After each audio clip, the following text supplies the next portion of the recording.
오늘은 대림절 네 번째 주일입니다. 대림절 절기가 어떤 날인가 라고 하는 것은 우리가 계속 말씀을 드렸던 것처럼 예수님 만날 준비를 하는 기간이라는 말씀을 드렸죠. 그래서 이 예수님이 성탄절에 오셨는데 예수님이 왜 오셨을까? 이 대림절 절기를 통해서 우리가 예수님이 왜 오셨는지를 말씀을 통해 함께 나누고, 그리고 그 말씀을 통해 나누고 깨달은 것들을 마음에 새기고, 아, 내가 이 주님이 이렇게 오셨구나 라는 것들을 믿음으로 받아서 그 주님을 만날 준비를 하고, 그리고 성탄절 예배를 드릴 때 그 주님을 우리 마음에 모셔드려서, 모셔드리는 거로 끝나는 것이 아니고 그 모셔드린 예수님과 함께 동행하며 행복한 삶을 살아가는 것이 우리 성도들이 가져야 될 이 대림절 절기의 모습이라는 말씀을 드렸습니다.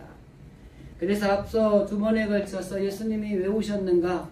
섬김을 받으러 온 것이 아니고 섬기러 오셨다라는 말씀을 첫 번째로 드렸고, 두 번째로 잃어버린 자를 찾으러, 그리고 그를 구원하러 오셨다라고 말씀을 드렸고, 오늘은 세 번째로 요한복음 10장 10절 말씀의 후반부에 있는 말씀처럼 생명을 얻게 하고 그리고 더 풍성하게 생명을 주시기 위해서 예수님이 오셨다라는 말씀의 주제를 가지고 오늘 좀 말씀을 나누려고 하는 것입니다.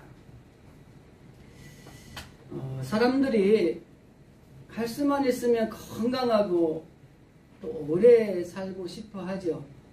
여러분 오래 살고 싶으시죠? 그리고 건강하기를 원하시지 않습니까? 중국의 진시황이 야관궁에서 살아갈 때에 그냥 건강하고 오래 살기 위해서 3,000명을 풀어서 불루초를 찾아오라고 이렇게 했다는 거예요. 왜? 권한이 있으니까 그 힘을 가지고 건강하고 오래 살 수 있는 비결을 찾아 나선 것입니다. 조선시대의 왕들은 오래 살기 위해서 갖가지 보약을 먹고 좋은 것들은 다 이렇게 먹고 지냈다고 합니다. 오래전 이야기지만 김일성이는 무병장수 건강연구소를 만들어 가지고 산삼으로 만든 향을 만들고 뭐 좋은 베개를 베고 자고 그리고 좋은 음식들을 먹고 기쁨들을 만들어서 스트레스를 해소하는 이런 일들을 하기도 했다 그래요. 권력자들 뿐만이 아니라 사실 누구든지 경제적인 여유가 있다 하면 아름답고 건강하고 오래 살려고 하는 일에 굉장히 열정을 낸다는 거예요. 그래서 뭐 피부 미용에 신경 있는 사람들은 아무리 비싸도 가서 피부를 또 만지고, 몸에 좋다는 것이 있으면 아무리 비싸도 그냥 구입해서 먹거나 하고, 그리고 오래 살 수 있다면 그것이 무엇이든지 간에 사서 먹고 이런 일들이 있는 겁니다. 여러분 99, 88, 234, 1000 이라는 이야기 혹시 들어보셨나요? 이게 무슨 말 같아요? 99, 88, 234, 1000 아리송 알듯 하기도 하고, 그죠? 네. 99세는 알겠죠? 김기선 집사님이 잘 아세요. 99세까지 팔팔하게 살다가 이산일 앓다가 천국에 가자. 이게 이 말이랍니다. 앞에 말했던 진시황은 그렇게 불로장생을 위해 꿈꾸었지만은 그가 49살 6개월 살고 죽었답니다. 무병장수를 좋아하는 조선의 왕들은 평균 나이가 47세고 중국의 황제들의 평균 나이도 47세랍니다. 고대 그리스 때의 수명이 평균이 19세. 그리고 16세기 때는 21세, 18세기 때 26세, 19세기 때는 34세, 20세기 초가 45세에서 50세였다고 합니다. 우리는 지금 100세 시대라고 이야기를 하잖아요. 그래서 이 100세 시대가 된 이유는 미국의 그 소크림 연구소라는 곳인가에서 이 생명을 연장하는 유전자를 발견을 해가지고 생쥐한테 그거를 실험을 했는데 생쥐가 30% 정도 생명이 연장이 되는 거예요. 이런 것들이 이제 사람에게도 좋아지고 과학과 그리고 의학의 발달로 인해서 이 생명이 연장된 거예요. 옛날에 같으면 다 돌아가셔서 이미 무덤에 계셔야 될 분들이 팔팔하게 돌아가시는 거예요, 지금은.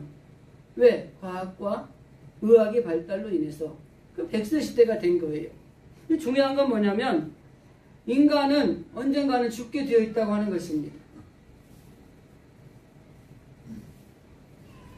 그 사람이 죽게 되는 원인을 통계청에서 조사를 했는데, 평균적으로 1년에 30만 명 이내로 사람들이 사망을 한답니다. 그런데 그 사망률 1위가 뭐냐면 암이에요. 암. 각종 암으로 죽는 사람들이 사망률 1위랍니다. 그런데 10대, 20대, 30세의 사망률 1위는 자살이랍니다. 그래서 어쨌든 사람은 아무리 오래 살려고 애를 쓰고 힘을 써도 죽게 되어 있다는 것이 결론이라고 하는 것입니다. 그런데 하나님은 이 죽음의 이유에 대해서 뭐라고 말하냐면 로마서 3장에 죄의 삭은 사망이다. 그래서 죽음의 원인은 죄에 있다 이렇게 이야기를 하는 거예요. 그리고 정확히 표현하면은 이 죽음에 대해서 어떤 뇌사 상태나 호흡이 끊겼거나 이런 우리가 말하는 생물학적인 죽음이 아니라 하나님과의 관계가 분리된 것을 죽음으로 보는 거예요. 인간에게는 영혼과 육체가 있습니다. 그래서 영혼과 육체가 있는데 이 영혼과 육체가 분리되는 것을 육체적인 죽음, 즉 육적인 죽음이라 그래요. 그런데 영혼이 지옥에 가서 하나님과의 완전히 분리됐을 때는 영적인 죽음이라 그래요. 그래서 우리가 육체적으로는 죽지만은 영적으로는 하나님의 나라에 가서 영원한 천국에서 누리는 백성이 되기 위해서 이 땅에서 우리가 예수를 믿고 하나님을 섬기는 거예요. 그런데 하나님과의 관계가 분리가 됐다라고 하는 것은 죽은 거나 다름이 없다라고 표현하는 것입니다. 그래서 세상 사람들이 말하는 죽음과 우리 그리스도인들이 말하는 죽음은 다르다고 하는 것입니다. 그래서 많은 우리가 장례식에 가면 뭐라 그래요? 우리의 육체는 흙으로 돌아가지만 우리의 영은 어디로 가요? 하나님의 나라에 가서 영원한 천국에서 하나님과 함께 보좌해서 우리가 그 고통도 없고 아픔도 없고 슬픔도 없는 그곳에서 우리가 영원히 누리게 될 것입니다 라고 이야기를 하잖아요. 그래서 영적인 죽음이 아닌 육적인 죽음을 우리는 누리지만 영적인 죽음, 하나님과의 분리를 통한 완전한 영적인 죽음이 있어서는 안 되는 것입니다. 그래서 우리가 인간의 최초의 사람을 만들어서 주님이 그에게 명령한 것이 뭐냐면 선악을 알게 하는 이 나무를 먹지 말라는 것입니다. 그런데 이 명령을 어기고 난 다음에 죄를 지음으로 결국은 죽음에 이르게 되었다고 하는 것입니다. 추방을 당하고 죄의식에 따라서 하나님을 만나는 게 두려워지고 이게 바로 이게 영적으로 죽음의 상태에 이르는 이 에덴 동산의 최초의 모습이라고 하는 것입니다. 그로 인해서 모든 걸 잃어버렸죠. 육체적인 고통도 따라왔고 여인네는 해산의 고통이 있어야 되고 남성들은 땀을 흘려야 되는 고통을 끌어안을 수밖에 없었다고 하는 것입니다. 근데 이 아담으로 인해서 모든 것이 끝난 게 아니고 로마서 4장에 보니까 아담으로 끝난 것이 아니라 이 모든 것이 아담 안에서 모두에게 죽음이 이르렀다고 하는 것입니다. 제가 한번 읽어드릴게요. 그러므로 한 사람으로 말미암아 죄가 세상에 들어오고 죄로 말미암아 사망이 들어왔나니 이와 같이 모든 사람이 죄를 지었으므로 사망이 모든 사람에게 이르렀느니라. 하나님과의 생명의 단절로 인해서 영적인 사망, 육적인 사망 이것이 동시에 이루어져 버렸다고 하는 것입니다. 그런데 오늘 우리가 예수님이 성탄의 아기로 예수님으로 오셨지만 이 예수님이 왜 오셨는지를 오늘 우리 본문에서는 이렇게 이야기합니다. 내가 온 것은 생명을 얻게 하고 더 풍성하게 하려고 하는 것이다. 잃어버린 생명을 우리에게 주시기 위해서 예수님이 이 땅에 오셨다고 하는 거예요. 여러분, 아담으로 한 사람으로 인해서 그가 죄를 짐함으로 영적인 하나님과의 단절로 인해서 생명을 잃어버린, 죽어버린 사람이 되었지만, 다른 한 사람 예수 그리스도가 이 땅에 오심으로 말미암아 그로 인해서 우리가 구원을 받고 하나님으로부터 새롭게 살아나는 구원받은 사람으로 바뀌는 놀라운 은혜가 임했잖아요. 그래서 예수님이 이 땅에 오신 이유는 잃어버린 생명을 얻게 하기 위해서, 우리는 이미 하나님 안에서 아담으로 인해서 죄악으로 인해서 죽은 자들이에요. 왜? 하나님과 우리가 분리되었기 때문에. 그런데 이 죽은 우리들을 생명을 주시기 위해서, 첫 번째는, 두 번째는 그 생명을 주시는데 풍성하게 얻게 하시기 위해서, 이거는 뒤에 가서 본론에서 좀 다루겠습니다. 그래서 예수님이 이 땅에 오신 이유는 이 생명을 잃어버린 하나님의 사람들을 생명을 얻게 하시기 위해서 예수님이 오셨다라는 것이 오늘의 주제라고 하는 것입니다.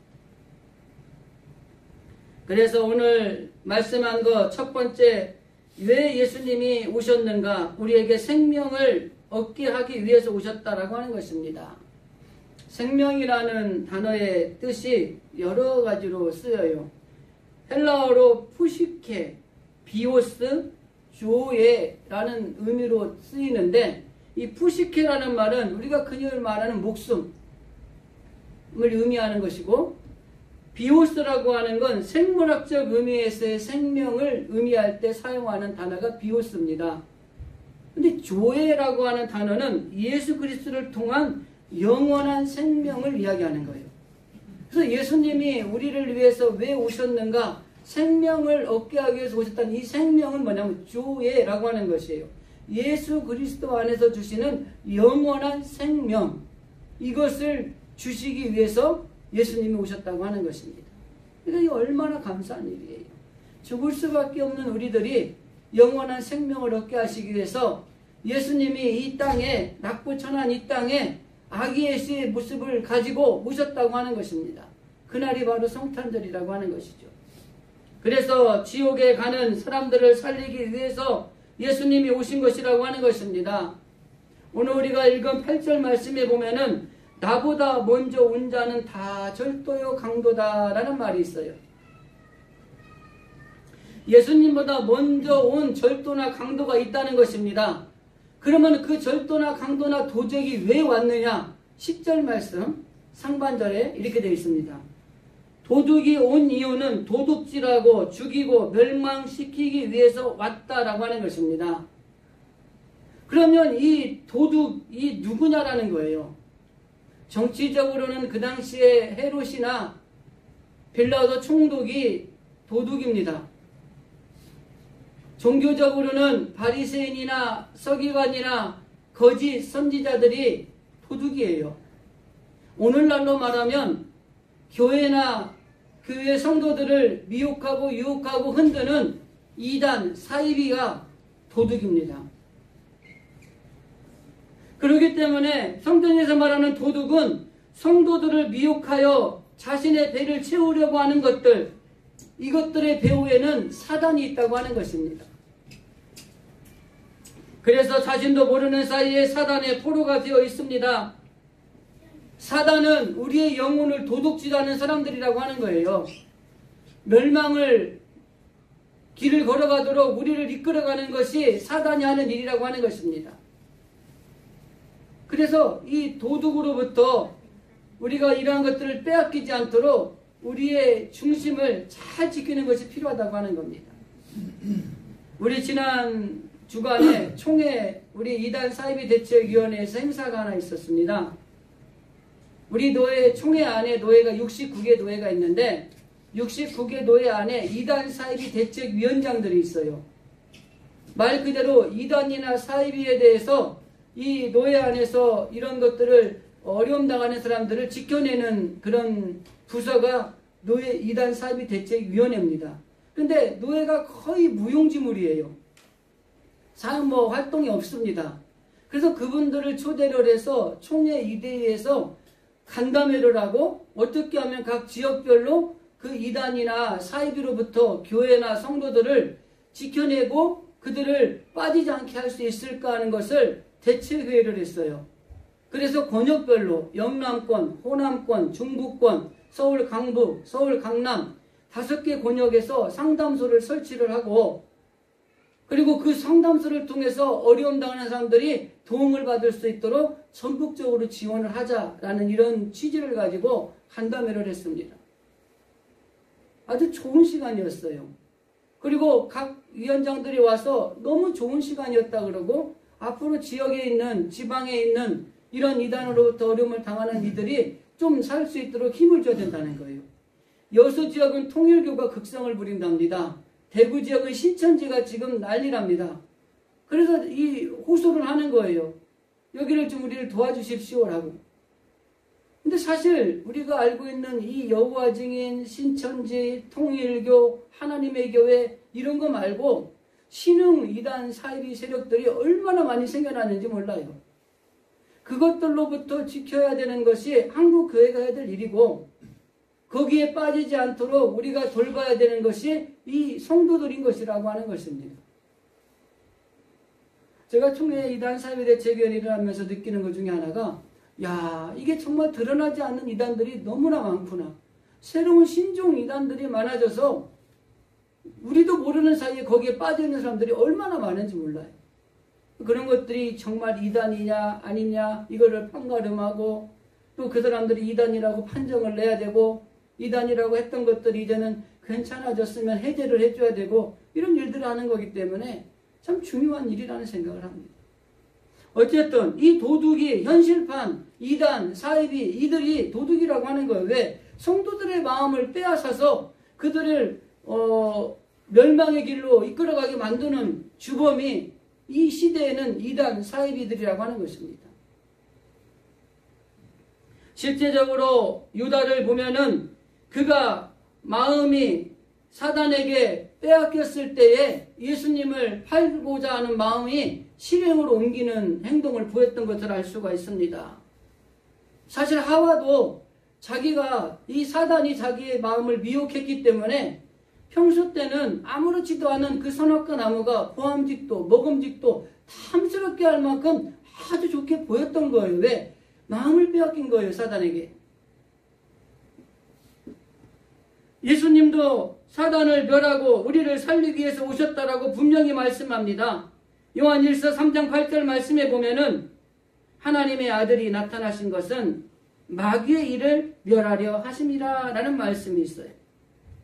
결과적으로 주님이 이 땅에 오신 목적은 생명을 앗아가는 이 사단의 세력으로부터 생명을 빼앗긴 그 하나님의 자녀들을 생명을 얻게 하시기 위해서 오셨다라고 하는 것이 바로 예수님이 오신 목적이라고 하는 것입니다.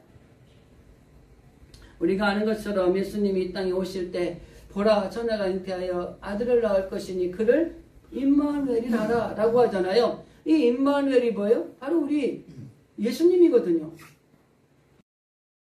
생자를 주셨으니 이는 멸망하지 않고 영원한 생명을 얻게 하려 하심이라.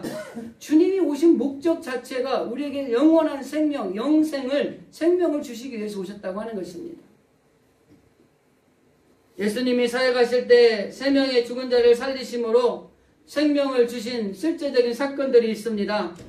야이르의 어린 딸을 살리셨고, 우리가 아는 것처럼 나인성 과부의 아들, 그리고 베다니에서는 나사로라고 하는 사람을 살리셨어요. 어린아이와 청년과 그리고 장년이라고 하는 구체적인 전체적인 흐름을 살리심으로 인해서 생명을 얻게 하시기 위해서 오신 구원자이신 예수님이 이 땅에 오셨다는 것들을 드러내시기도 했다고 하는 것입니다. 그래서 우리는 예수님이 생명을 구원하러 오셨다는 이 사실을 우리가 믿는 것이 중요하다고 하는 거예요.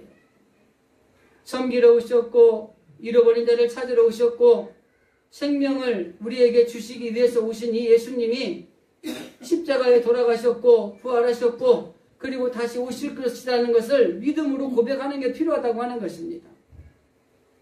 그 믿음 안에서 영원한 생명을 얻는 거예요. 믿음으로 말미암아 구원을 받게 되는 것입니다.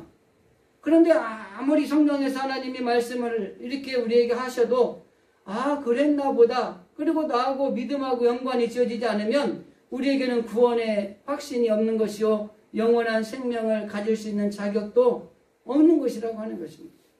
그래서 우리가 이 사실을 믿는 것이 중요하다고 하는 것입니다. 예수는 역사다라고 하는 책이 있습니다. 그 책의 내용 중에 이런 내용이 있어요.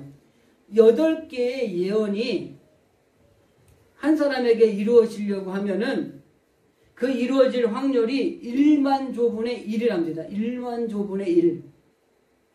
근데 이 1만 조분의 1이라고 하니까 별로 실감이 안 나죠? 미국의 텍사스주, 우리나라 한반도의 3배 크기랍니다. 텍사스주에 은화로 쫙 깔아. 예? 그것도 한 줄로 까는 게 아니라 60cm 높이로 이렇게 쌓아서 은화를 깔아놨는데 한 번에 내가 표시하는 동네를 찾을 확률하고 똑같답니다. 8개의 예언이 한 사람에게 이루어지려면. 그런데 구약의 예수님에 대해서 예언한 게 300여 가지가 있어요. 근데 예수님이 오심으로 인해서 한 가지 예언 빼고는 다 이루어졌습니다. 다시 오시려는 예수님. 그것도 이루어질 거예요. 그러니까 이 예수님에 대해서 예언한 이 예수님의 이 오심으로 인해서 이 모든 예언들이 이루어졌다는 것은 어마어마한 확률이라는 거죠. 그렇기 때문에 이 사실을 믿으면 우리가 영생을 얻고 영원한 천국을 누릴 수가 있는 것입니다. 그래서 사도행전에 보면 주 예수를 믿으라 그리하면 너와 내 집이 어떻게 된다고요? 구원을 얻으리라. 여러분 요한 1서 4장 9절 말씀에 하나님의 사랑이 우리에게 이렇게 나타난 바 되었으니 하나님이 자기의 독생자를 세상에 보내심은 저로 말미암아 우리를 살리려 하심이라. 여러분 이 사실을 우리가 믿는 믿음이 필요하다고 하는 것입니다. 그래야지 우리가 생명을 주러 오신 예수님이 우리에게 이 믿음으로 말미암아 생명을 우리에게 주시는 것입니다. 더 중요한 거 하나가 있어요. 생명을 주시는 것뿐만이 아니라 그 뒤에 생명을 더욱더 풍성하게 주시기 위함이라는 거예요. 여러분 하나님의 자녀요 구원받은 우리들이요 사실은 이 땅에 살면서 하나님이 주시는 이 생명을 풍성하게 누리고 살아야 되거든요. 근데 많은 그리스도인들 하나님의 자녀된 사람들이 풍성하게 누리지를 못하는 거예요. 왜 그러냐? 주님은 우리가 풍성하게 더 누리기를 원하시는데 이 풍성하게 누리지 못하는 이유가 뭐냐면 구원은 받았는데 근심과 걱정 가운데 살아가는 거예요. 영원한 생명은 얻었는데 불평과 원망 가운데 살아가고 있는 것입니다. 내가 구원받은 사실이 확실하고 예수님이 내 안에 오셔서 나에게 영원한 생명을 주셨는데 그 생명을 받았음에도 불구하고 마음에 병이 들고 절망하고 무기력하고 이렇게 살아가고 있는 겁니다. 주님이 이 땅에 오셔서 우리에게 원하는 것은 천국에 가기만 원하는 게 아니라 이 땅에 살면서 영원한 생명을 풍성하게 누리고 살라는 거예요. 그러다가 나중에 천국은 오라는 거죠. 천국 가는 게 목적이 아니라 이 땅에서 풍성하게 영원한 생명을 누리며 살다가 오라고는 겁니다. 그래서 우리가 말하는 게 뭐예요? 죽어서 가는 천국 말고 이 땅에서 천국의 삶을 살아가는 게 필요하다라는 말을 하는 겁니다. 그게 뭐예요? 천국 가는 게 목적이 아니고 구원받았으면 이 땅에 살면서 평안하고 기쁨이 넘치고 아름답고 더욱더 풍성한 삶을 누리며 살아가야 되는 것입니다. 그런데도 불구하고 매번 걱정하고 매번 근심하고 매번 불안하고 매번 두려워하고 마음에 병이 들어서 무기력해지고 우울하고 신앙생활을 왜 하는지도 모르겠고 이렇게 살아가면은 영원한 생명을 풍성히 누리는 게 아니라고 하는 것이죠. 예수님이 이 땅에 오셔서 우리에게 원하시는 건 그 영원한 생명을 풍성히 누리기를 원하신다고 하는 것입니다. 풍성이라는 단어의 뜻은 페리손이라는 말입니다. 이것이 우리말로 표현하면 실제 필요한 이상, 쉽게 말하면 기대하거나 예상했던 것을 초월해서 엄청나게 많아진 상태, 이게 풍성이에요. 여러분 우리가 기대하는 것만큼만 돼도 얼마나 행복합니까? 그죠? 근데 주님이 우리에게 원하시는 건 기대한 것만 가지고 되는 게 아니라 기대하거나 생각한 것보다 엄청나게 넘치는 이런 풍성함을 누리기를 원하시는 거예요.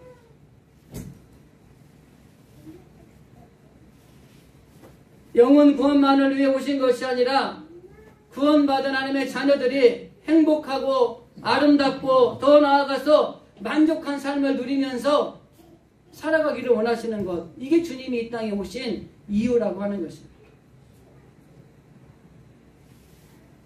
예수님의 오심에 대해서 구약 성경은 이렇게 표현을 합니다. 포로된 자에게 자유를, 눈먼 자에게 다시 보게 함을, 눌린 자에게 자유를, 이렇게 말씀하는 거예요. 그러니까 예수님이 이 땅에 오신 이유는 슬퍼하는 사람들을 그 슬픔을 감싸 안아주시기 위해서 오신 거예요.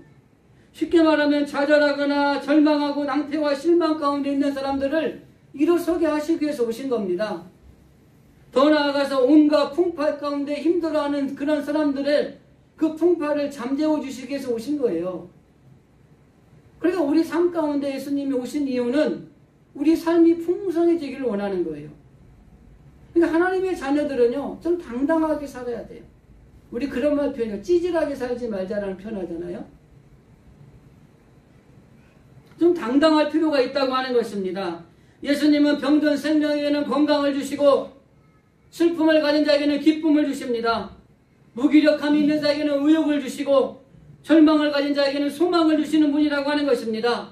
가난한 자에게는 풍요함을 주시고 더 나아가서 우리가 어떠한 불행한 삶을 살아가는 사람에게는 행복을 주시는 거예요. 그래서 주님이 우리를 통해 원하시는 것은 이 땅에 살면서 풍요로움을 누리면서 살아가기를 원하시는 겁니다.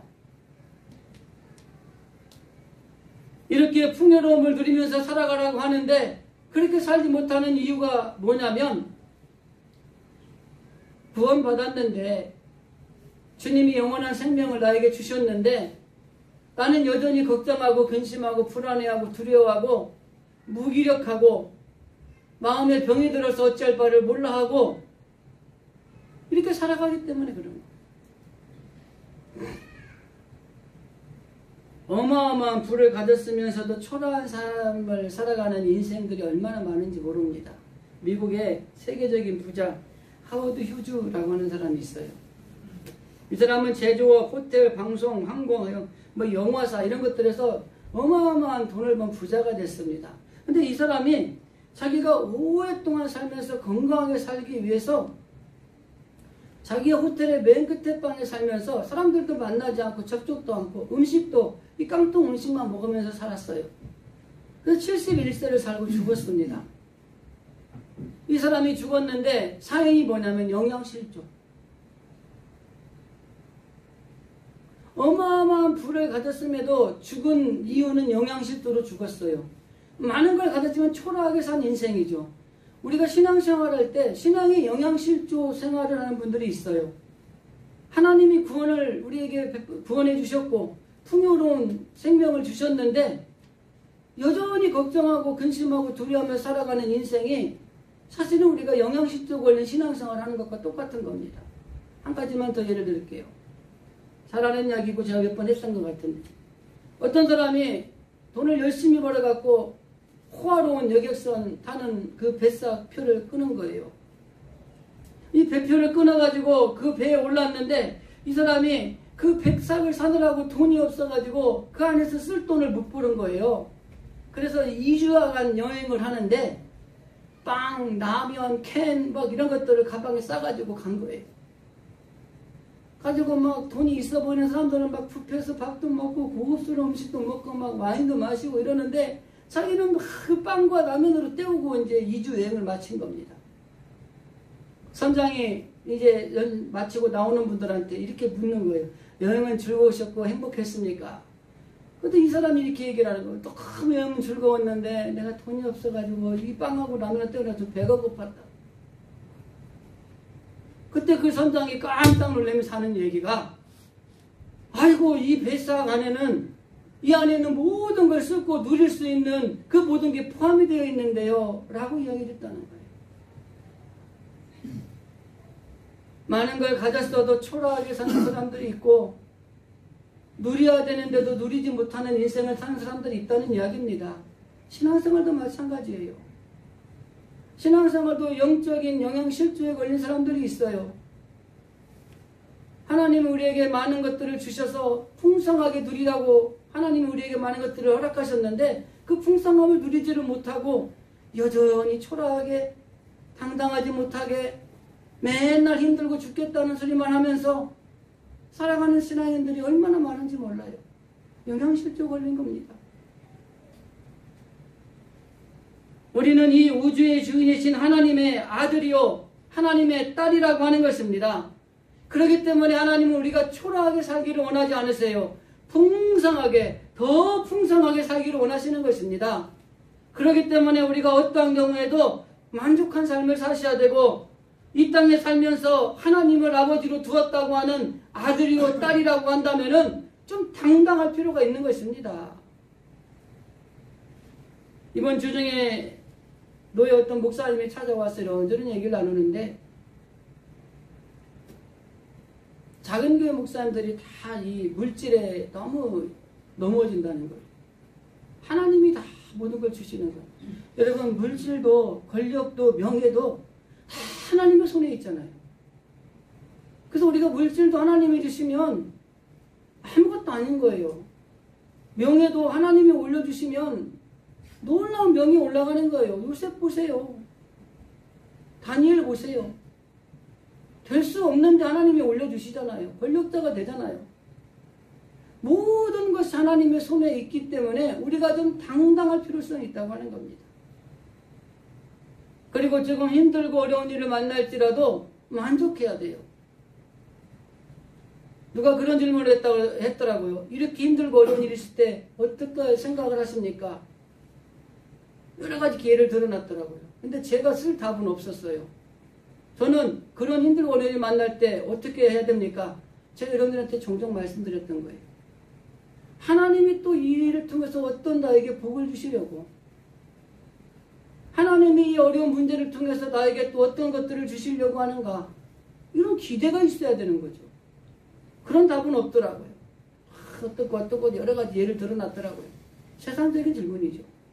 하나님을 믿는 우리들에게 정말 어려운 문제가 생기고 힘든 일을 만났을 때 여러분 어떻게 해야 됩니까? 라고 물어볼 때에 우리는 그 힘든 일을 통해서 하나님이 나에게 계획하시는 일이 무엇일까를 생각할 수 있어야 되고 하나님이 그 일을 통해서 나에게 어떤 복을 주시려고 하는가 기대감을 가지셔야 되는 거예요. 아이고 죽겠네. 아이고 이러 어쩌면 좋아. 이제는 끝났네. 이게 아니라는 거예요. 왜? 우리는 하나님의 아들이요 하나님의 딸이기 때문에 당당하셔야 돼요. 그렇게 나아가면 그 길을 열어주시는 것이 하나님이 하시는 일이고 죽겠네 안 되겠네 끝났네 하면은 그 말대로 돼서 죽고 안 되고 끝나게 되는 거예요.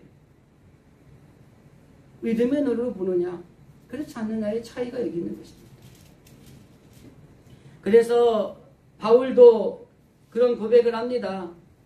나는 비천에 처할 줄도 알고 풍부에 처할 줄도 알아. 모든 일에 곧 배부름, 배고픔, 풍부, 궁핍 처할 줄도 아는 일체의 비결을 배웠다. 그리고 이렇게 마지막에 고백합니다. 내게 능력 주신 자 안에서 내가 모든 것을 할 수 있다. 다윗은 그가 수많은 고통과 시련과 어려운 일들을 겪으면서도 불구하고 이렇게 고백합니다. 여호와는 나의 목자시니 내가 부족함이 없으리로다. 왜 부족함이 없겠어요? 부족함 투성이죠 사실. 그러나 하나님이 함께 하시니 부족함을 느끼지 않는 겁니다. 우리가 부족함을 느끼고 걱정하고 염려하고 불안해하는 이유는 뭐예요? 하나님이 나와 함께 하시는 사실을 확실히 믿지 못하기 때문에 부족함을 느끼는 거죠. 여러분 이러한 바울의 고백과 이 다윗의 고백이 바로 우리 진실의 성도들 우리들의 고백이 되어야 되는 거예요. 내게 능력 주시는 자는 내 모든 걸 할 수 있습니다. 하나님 괜찮습니다. 내가 힘들고 어렵고 문제 속에서 살아가고 있지만 주님이 내 편이신데 내가 무슨 걱정이 있습니까? 나는 부족함이 없습니다. 왜? 예수님이 이 땅에 오실 때 우리를 풍성하게 하시기 위해서 오셨기 때문에 그것도 더욱더 풍성하게 하시기 위해서 이 땅에 오셨기 때문에 우리는 부족함이 없습니다. 이렇게 고백할 수 있어야 되는 것이죠. 근데 맨날 없다는 거예요. 맨날 죽겠다는 거예요. 힘들다는 거예요. 그런데 그 목사님이 그런 얘기를 하는 거였어.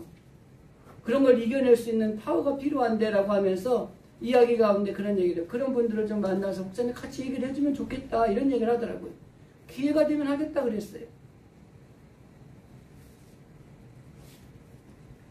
사단은 우리를 어떻게든 끌어내려서 멸망하게 하려고 하고, 우리 주님은 어떻게든 우리를 버리지 않으시고 끝까지 붙들어 주셔서 풍성하게 만들어 주시려고 하는 거예요.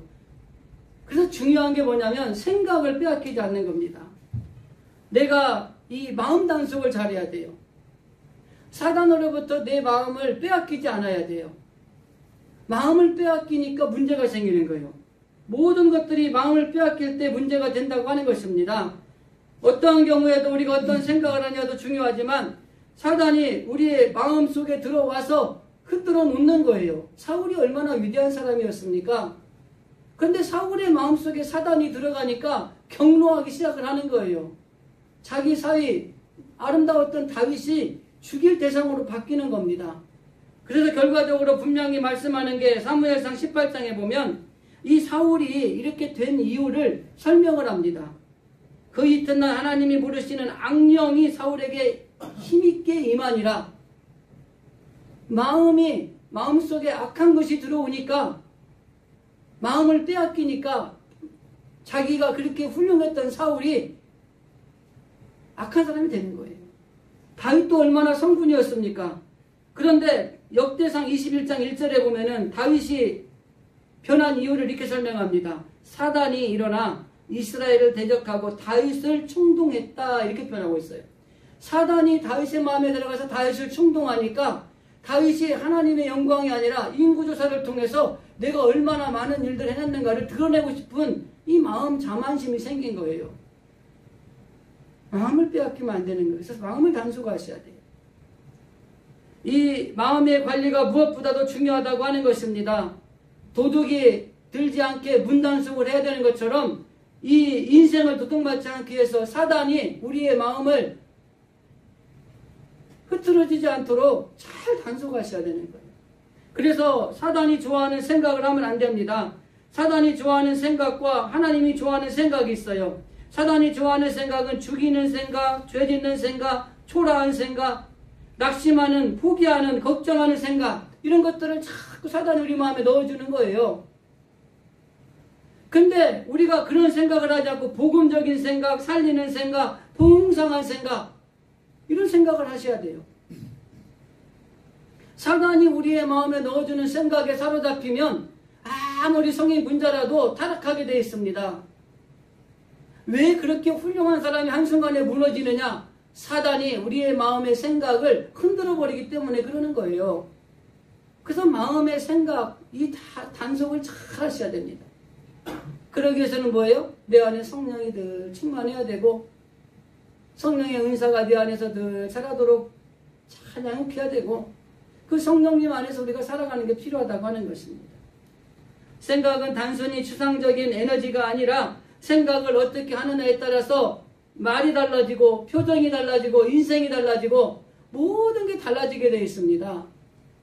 그렇기 때문에 이 생각이라는 게 중요한 거예요. 생각을 해서 비행기도 만들어졌고요. 생각을 해서 이 세상에 인류에 많은 공헌했던 모든 것들이 만들어진 겁니다. 생각이 중요한 겁니다.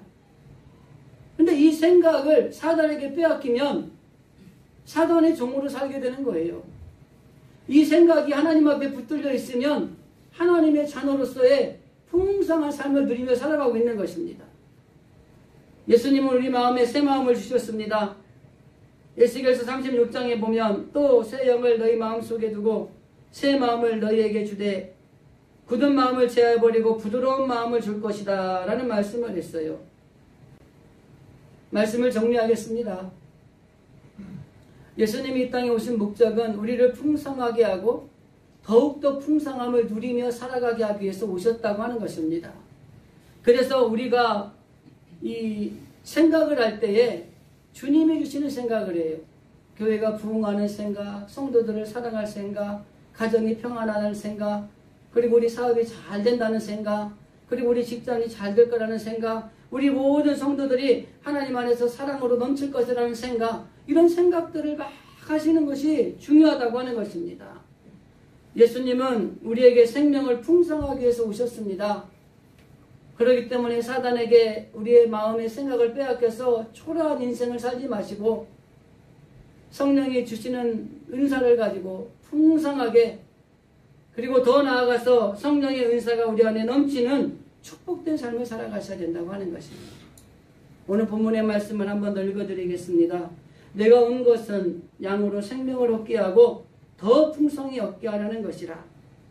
대림절 네 번째 주일, 우리 진실의 성도들, 우리를 풍성하게 하시고 그리고 더 풍성하게 살기를 원하시는 이 주님의 뜻에 따라서 여러분 풍성함을 누리며 살아가시기를 간절히 원합니다. 대림절 절기를 통해서 예수님이 왜 오셨습니까? 섬기러 오셨다고 그랬습니다. 잃어버린 자를 구원하러 오셨다고 그랬습니다. 그리고 생명을 주되 풍성한 생명을 주시기 위해서 오셨다고 그랬습니다. 이 예수님이 오신 뜻에 따라서 내일 성탄절 예배 때 그 예수님을 꼭 만나는 우리 진실의 성도들 다 되실 수 있기를 주님의 이름으로 간절히 기도드립니다. 기도하겠습니다.